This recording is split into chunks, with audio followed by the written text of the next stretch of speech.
ನಮಸ್ಕಾರ. ಪ್ರಜಾಧ್ವನಿ ಟಿವಿಯ ವೀಕ್ಷಕರಿಗೆ ಸ್ವಾಗತ. ನಾವು ಉತ್ತರಾಯಣದ ಬಗ್ಗೆ ಒಂದು ವಿಚಾರವನ್ನ ಹೋದ್ ಸಂಚಿಕೆಯಲ್ಲಿ ನೋಡಿದ್ವಿ. ಅದು ಮಕರ ಸಂಕ್ರಾಂತಿಯಿಂದ ಪ್ರಾರಂಭ ಆಗೋದಲ್ಲ, ಡಿಸೆಂಬರ್ 25ನೇ ತಾರೀಕೇನೆ ಪ್ರಾರಂಭ ಆಗೋಗಿರುತ್ತೆ ಅಂತ.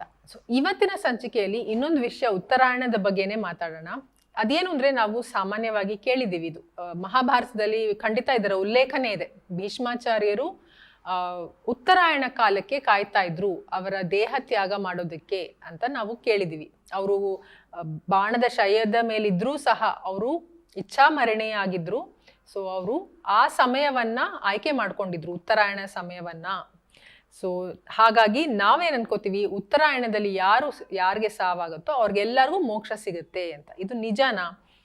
ಯಾಕಂದ್ರೆ ಇನ್ನೂ ಒಂದು ಉಲ್ಲೇಖ ಇದೆ, ಭಗವದ್ಗೀತೆಯಲ್ಲೂ ಉತ್ತರಾಯಣದ ಉಲ್ಲೇಖ ಇದೆ. 8ನೇ ಅಧ್ಯಾಯದಲ್ಲಿ 24ನೇ ಶ್ಲೋಕದಲ್ಲಿ ಅಲ್ಲೂ ಕೂಡ ಕೃಷ್ಣ ಅರ್ಜುನನಿಗೆ ಏನ್ ಹೇಳ್ತಾ ಇದ್ದಾನೆ ಅಂದ್ರೆ, ನಮ್ಮ ದೇಹ ತ್ಯಾಗ ಮಾಡಿದಾಗ ನಮ್ಮ ಆತ್ಮ ಎರಡು ಮಾರ್ಗವನ್ನ ಹೊಂದಬಹುದು. ಒಂದು ಮಾರ್ಗ ಉತ್ತರಾಯಣ, ಇನ್ನೊಂದು ಮಾರ್ಗ ದಕ್ಷಿಣಾಯನ. ಉತ್ತರಾಯಣ ಮಾರ್ಗದಲ್ಲಿ ನಮ್ಮ ಜೀವಾತ್ಮ ಹೋದ್ರೆ ಮತ್ತೆ ಪುನಃ ಇಲ್ಲಿ ಬರೋಷ್ಟಿಲ್ಲ, ಮೋಕ್ಷವನ್ನ ಹೊಂದ್ತಾರೆ. ಯಾರು ದಕ್ಷಿಣಾಯನದ ಮಾರ್ಗವನ್ನ ಜೀವಾತ್ಮ ತಗೊಳುತ್ತೆ, ಆ ಮಾರ್ಗದಲ್ಲಿ ಹೋದಾಗ ಜೀವಾತ್ಮ ಮತ್ತೆ ಭೂಮಿಗೆ ಬಂದು ಮತ್ತೆ ಇನ್ನೊಂದು ಜನ್ಮ ತಾಳ್ಬೇಕು ಅಂತ ಇದರ ಉಲ್ಲೇಖ ಭಗವದ್ಗೀತೆಯಲ್ಲಿ ಇದೆ. ಸೊ ಎಲ್ಲರೂ ಏನ್ ಅನ್ಕೋತಾರೆ, ಹಂಗಂದ್ರೆ ಉತ್ತರಾಯಣ ಬರೋದು ಅಂದ್ರೆ ಡಿಸೆಂಬರ್ 25 ಇಂದ ಜೂನ್ 20th ತನಕ, ಆ ಪೀರಿಯಡ್ ಅಲ್ಲಿ ಯಾರ್ಯಾರಿಗೆ ಸಾವಾಗುತ್ತೋ ಅವ್ರೆಲ್ಲರಿಗೂ ಮೋಕ್ಷ ಸಿಗುತ್ತೆ ಅಂತ ಆಟೋಮ್ಯಾಟಿಕ್ ಆಗಿ ಅವ್ರು ಏನು ಮಾಡ್ಬೇಕಾಗಿಲ್ಲ. ಆ ಟೈಮಲ್ಲಿ ಯಾರ್ಯಾರು ಸಾಯ್ತಾರೋ ಅವ್ರಿಗೆಲ್ಲರಿಗೂ ಮೋಕ್ಷ ಸಿಗುತ್ತೆ ಅಂತ ನಾವು ಅನ್ಕೊಂಡಿದ್ದೀವಿ. ಸೊ ಇದು ಒಂದು ಮಿಸ್ಇಂಟರ್ಪ್ರಿಟೇಷನ್. ಸೊ ಇದು ಸತ್ಯ ಅಲ್ಲ, ಇದು ಸತ್ಯ ಆಗ್ಲಿಕ್ಕೆ ಸಾಧ್ಯ ಕೂಡ ಇಲ್ಲ. ಯಾಕಂದ್ರೆ ಮೋಕ್ಷ ಅನ್ನೋದು ಇನ್ನೊಂದೇನ್ ಅನ್ಕೋತಾರೆ ಅಂದ್ರೆ, ಶುಕ್ಲ ಪಕ್ಷದಲ್ಲಿ ಯಾರು ಹೋಗ್ತಾರೋ, ಯಾಕಂದ್ರೆ ಭಗವದ್ಗೀತೆಯಲ್ಲಿ ಹಂಗೆ ಇರೋದು, ಉತ್ತರಾಯಣದಲ್ಲಿ ಶುಕ್ಲ ಪಕ್ಷದಲ್ಲಿ ಯಾರಿಗೆ ಸಾವಾಗುತ್ತೋ ಅವ್ರಿಗೆ ಮೋಕ್ಷ ಸಿಗುತ್ತೆ ಅಂತ. ಸೊ ಇದನ್ನ ನಾವು ತಪ್ಪಾಗಿ ಅರ್ಥ ಮಾಡ್ಕೊಂಡಿದೀವಿ.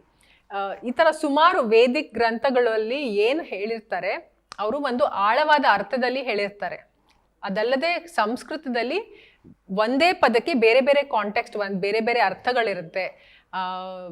ಸೊ ಅದು ನಾವು ನಿಜವಾಗ್ಲೂ ಅರ್ಥ ಮಾಡ್ಕೊಂಡಿರಲ್ಲ.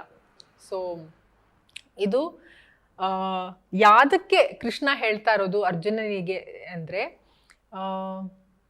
ಅಂದ್ರೆ ನಮ್ಮಲ್ಲಿ ಏನು ಲೂನಾರ್ ಸೈಡು ಸೋಲಾರ್ ಸೈಡ್ ಅಂತ ಏನಿದೆ, ಆ ಬದಿಯಲ್ಲಿ ಏನು ಪ್ರಾಣ ಅಥವಾ ಜೀವಾತ್ಮ ಪಯಣ ಮಾಡುತ್ತೆ ಸಾವಿನ ನಂತರ, ಅದರ ಬಗ್ಗೆ ಉಲ್ಲೇಖನೆ ಮಾಡ್ತಾ ಇರೋದು. ಸೊ ನಾವು ಅದಕ್ಕೆಲ್ಲ ಅದನ್ನ ಅರ್ಥ ಮಾಡ್ಕೊಳ್ಳೋಕ್ಕೆ ನಮ್ಗೆ ಅರ್ಹತೆನೂ ಇಲ್ಲ, ಅದ್ರ ಬಗ್ಗೆ ನಮ್ಗೆ ಜ್ಞಾನವೂ ಇಲ್ಲ.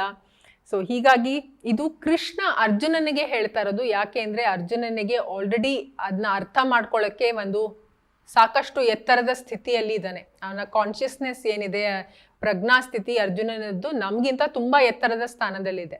ಸೊ ಕೃಷ್ಣ ಅರ್ಜುನನ ಲೆವೆಲ್ಗೆ ಏನ್ ಹೇಳ್ಬೇಕು ಅದನ್ನ ಅರ್ಜುನನಿಗೆ ಹೇಳ್ತಾ ಇರೋದು. ಇದು ನಮ್ಮನ್ನ ಕುರಿತು ಹೇಳ್ತಾ ಇರೋದಲ್ಲ.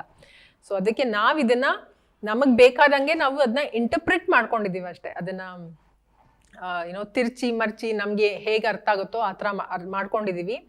ಆದ್ರೆ ಭೀಷ್ಮಾಚಾರ್ಯರು ಉತ್ತರಾಯಣಕ್ಕೆ ಕಾಯ್ತಾ ಇದ್ದು ಒಂದು ಒಳ್ಳೆಯ ಮುಹೂರ್ತಕ್ಕೆ. ಯಾಕಂದ್ರೆ ಅವ್ರಿಗೆ ಅದರ ಜ್ಞಾನ ಇತ್ತು.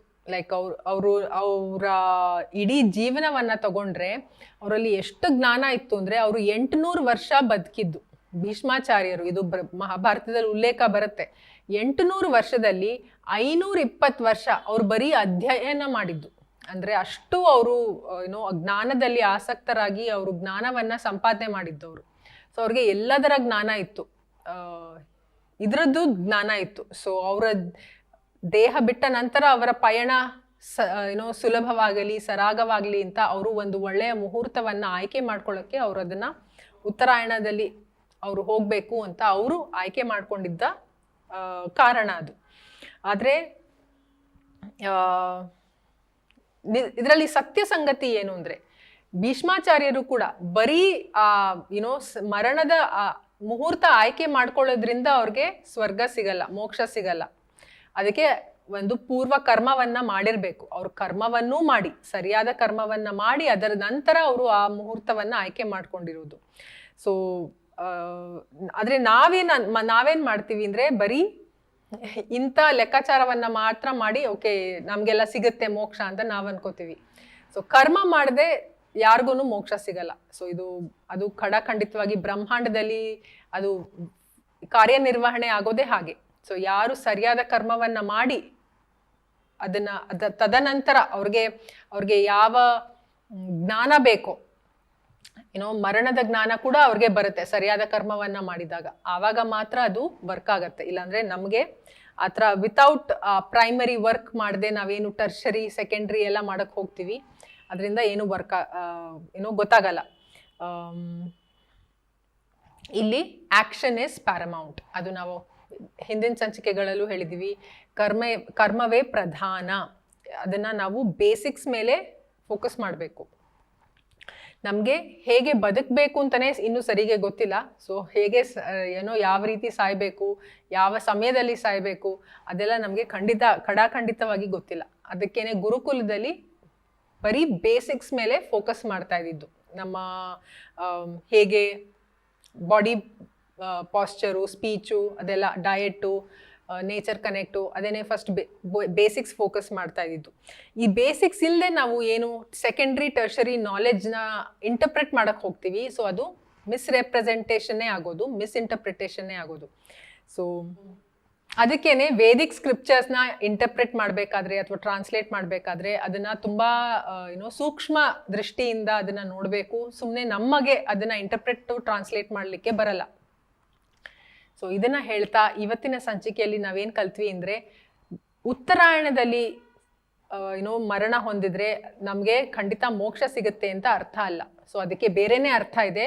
ಕೃಷ್ಣ ಯಾವ ಅರ್ಥದಲ್ಲಿ ಹೇಳಿದ್ದು ಅಂದ್ರೆ, ಅದು ಸತ್ತ ಬಳಿಕ ಅದು ಯಾವ ಬದಿಯಿಂದ ಹೋಗುತ್ತೆ, ಆ ಜೀವಾತ್ಮ ಯಾವ ಮಾರ್ಗವನ್ನ ತಗೊಳತ್ತೆ, ಅದರ ಬಗ್ಗೆ ಹೇಳ್ತಾ ಇರೋದು. ನಮ್ಮ ದೇಹದಲ್ಲಿ ಯಾವ ಮಾರ್ಗ ತಗೊಳತ್ತೆ ಅಂತ, ಮಾರ್ಗದಿಂದ ಹೊರಗೆ ಬರುತ್ತೆ ಅದರ ಬಗ್ಗೆ. ಸೊ ಅದಲ್ಲದೆ ನಾವು ಕರ್ಮವನ್ನ ಮಾಡದೆ, ಅದಕ್ಕೆ ಏನು ಮೋಕ್ಷ ಪಡೆಯೋದಕ್ಕೆ ಪೂರ್ವ ಬದುಕಿರುವಾಗ ಏನು ಕರ್ಮವನ್ನ ಮಾಡಬೇಕು ಅದನ್ನ ಮಾಡದೆ ಬರೀ ನಾನು ಉತ್ತರಾಯಣದಲ್ಲಿ ಮರಣ ಹೊಂದಿದ್ರೆ ನಂಗೆ ಮೋಕ್ಷ ಸಿಗುತ್ತೆ ಅನ್ನೋದು ಖಂಡಿತ ತಪ್ಪು.